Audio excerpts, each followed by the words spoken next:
Hey family, Hebrews chapter 10 verse 23 says this: let us hold tightly without wavering to the hope we affirm, for God can be trusted to keep his promise. Let us think of ways to motivate one another to acts of love and good works. And let us not neglect our meeting together as some people do, but encourage one another, especially now that the day of his return is drawing near.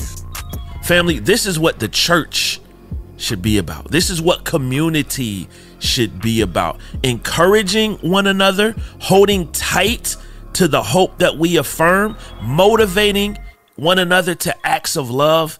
But here's the last part: not neglecting meeting together. And for many of us, the COVID pandemic has allowed us to neglect meeting together.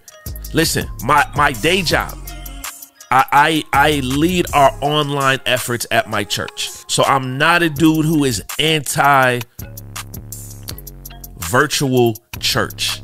It has a very strong and powerful place in our society. It's an amazing tool. But here's what I'm saying: if you are physically able, the best thing that you can do when it comes to your spiritual growth is get into physical community with other believers. And I recognize church looks different for different people.